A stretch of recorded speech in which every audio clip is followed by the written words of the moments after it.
I want to talk to you about the stigma of mental illness that is not just in the church, but also in, the in society, like in a workplace. You're probably afraid to disclose that you struggle with any type of mental illness, thinking that, maybe you could be discriminated against, which is covered under the American Disabilities Act. So it's not true, but that your boss might treat you differently or that you might not get hired. But there is still a stigma of mental illness. In the Bible, it often is referred to with, like, we think of like Jesus driving the demons out of the man into the pigs, and maybe the epilepsy, that might have been, maybe that was a some type of mental illness, and the demons were definitely active during Jesus's time. But mental illness is not usually caused by demons. It is caused often by wounds from our past, hurts from childhood. It's caused by patterns of behavior that have happened in our lives that has caused the neurotransmitters in our brain to change and maybe not produce enough serotonin or not produce enough of norepinephrine or GABA or other things that we need to not be depressed, to not be anxious. So it is a neurological thing, and it affects our body. Serotonin is produced in our gut, so it can even be a problem in our gut that has an impact on the amount of serotonin that we have that can lead to depression. There's all kinds of things that we don't really understand still. There's some theories that mental illness could be associated with inflammation in our brain, and that's more of a newer theory that has been come out in the last, I think, maybe 5 to 10 years. There is a stigma still in the church that we shouldn't take medication or see doctors because if we have a mental illness, and that is absolutely ridiculous, because it is no different than seeing a doctor for a physical illness. You go to the person who can actually help you and can help you to get better, which would be somebody who has been trained to treat medical illnesses. The same thing with mental illnesses. We go to somebody who is trained to work with somebody who has a mental illness, which is a therapist, a psychologist, somebody who understands what that is. There is a idea of biblical counseling, or to where you just use the Bible and don't go to a counselor who uses what's considered secular therapy techniques, which are really very much like cognitive behavioral therapy, which is supported by scripture, because that is something that says that your thoughts affect your behavior, and you need to change your thoughts to change your emotions and change your behavior. Very scriptural. All therapists use that or have been trained how to use that. Some don't use it as much as others, but that is an example of a behavior, a therapy that you can go to somebody. And so there's all kinds of things that our therapists are trained to use your mind, which God created and gave us power over, and gave us the ability to change and to work with our minds. And God is the God that gave us emotions. He feels emotions too, and gave us, created in his image, the ability to feel emotions. But when we have been hurt and harmed by sinful behavior of other people, like our parents in our childhood, or someone who molested us, or somebody who harmed us and hurt us, we are affected. There is a consequence in our lives for things other people have chosen to do. Sometimes the result of that is a PTSD, or post-traumatic stress disorder, or a complex post-traumatic stress disorder, or depression, to where we're still feeling that low self-worth and that hopelessness and that lack of motivation and that sadness in our life, or maybe anxiety because things in our life have often been out of control, and there's nothing that we could do. And that created an anxiety within us, or anxiety over having to respond to what was going on in the home. I was very hyper vigilant because as a child, as the oldest child, I felt that I had to protect my mom from my dad's abuse. And so I was always aware of what was going on. I had trouble sleeping. I'd stay awake at night and listen to try to figure out when I needed to come in to protect her, or when I needed to come help her, like cleaning up broken glass, or whatever it was that had happened. I was always there beside her to help her do that. That was my role. So, of course, I was anxious when things were out of control in my own life later, or when I couldn't control things in my marriage, or my husband was doing things that I felt that were harmful and he wouldn't listen. Of course, I felt anxiety. Why would I not? I was raised in a situation where when things were out of control, I had to be hyper vigilant and I had to do something about them and try to control them.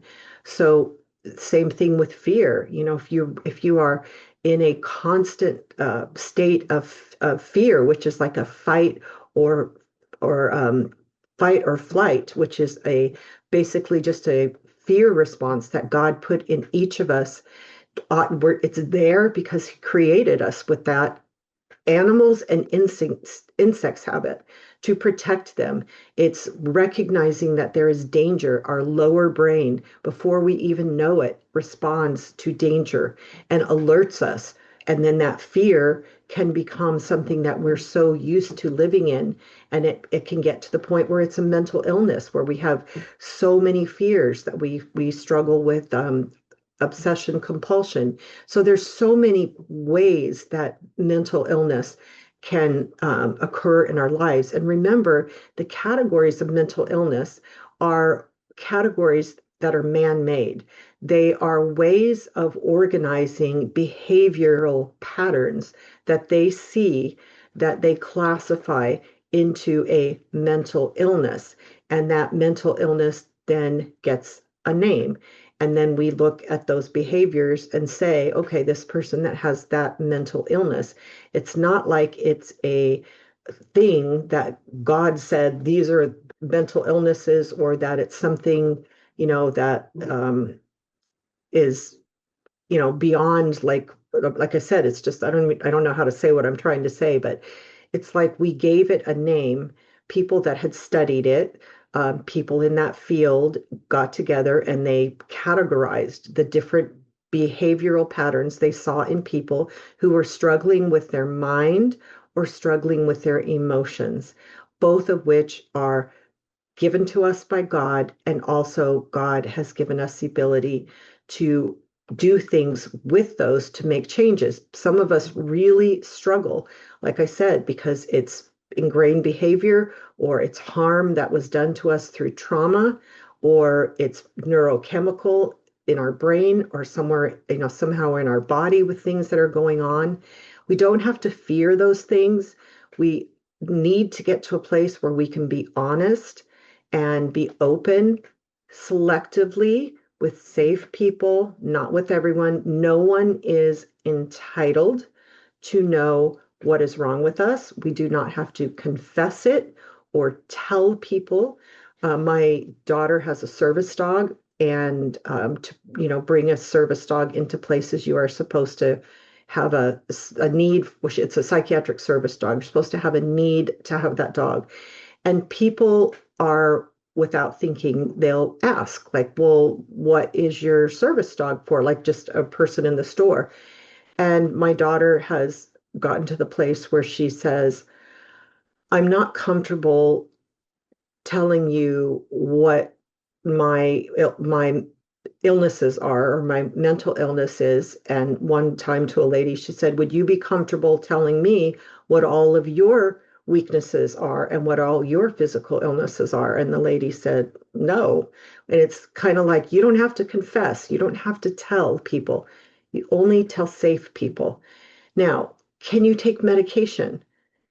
Psychiatric medication for depression, for anxiety, for OCD, for schizophrenia. Well, taking medication is a means to an end. It is a way to treat symptoms, just like you would take insulin for a diabetic, which would help that person's body metabolize glucose in a balanced way, right? You don't have enough insulin, you need insulin. Otherwise, you're going to be sick. Same thing. The psychiatric medication is what we have today to offer as a medical treatment, in addition to therapy, to people who are medically ill or mentally ill. There are other therapies that are available that work with the mind, that work with the body. Okay, those are options too, but those drugs often, not always, and sometimes you have to try many different ones to figure it out, but often help people with their symptoms. And it is not sinful, it's not a lack of faith to take medication for mental illness any more than it is a lack of faith to take insulin if you're a diabetic, or to take some thyroid medication if your thyroid does not produce enough thyroid hormone. So please be careful before you accept things that people suggest to you or say to you. And please be careful before you say things to people who are struggling with mental illness, so that you aren't putting a heavier bondage and heavier burdens on them. Remember, the Jesus said to the Pharisees, said that you're putting all these traditions of men onto people, and you're adding weight to them, and you're just weighing them down, but you're not lifting a finger to help them. And he said, knock it off. When we come up with these things that we believe are scriptural, or ways that we have to be in the church, things that we say to people about the things they're struggling with, we are putting them into bondage. Instead, we should be looking to figure out, how can we help you get help? How can we lift the burden? It is a heavy burden to have a mental illness, an incredibly heavy burden. We should be lifting those people up and helping them. And let me tell you, it is also a heavy burden on the family members. And they too need to have their burdens lifted and supported by empathy and by concern and compassion, rather than putting a heavier law on them, like that you cannot, your family member is in sin if they're taking medication. Be careful. I hope that this has given you some things to think about, and hopefully it's opened your eyes to something and given you kind of even some answers to give to the people who say this to you. And I hope that I've encouraged and supported and validated you if you are struggling with mental illness. And there is help. The National Alliance for Mental Illness has support groups. Some of them are run in churches, and it also for families of those with mentally ill family members, and also it has some groups for those with mental illness, and also Grace Alliance. I'll put those in the notes for this video. Grace Alliance is a Christian organization that comes alongside those who are struggling with mental illness. And I'll give you a few more organizations that I'm aware of. But there is help, and there is hope, and there is support. God bless you.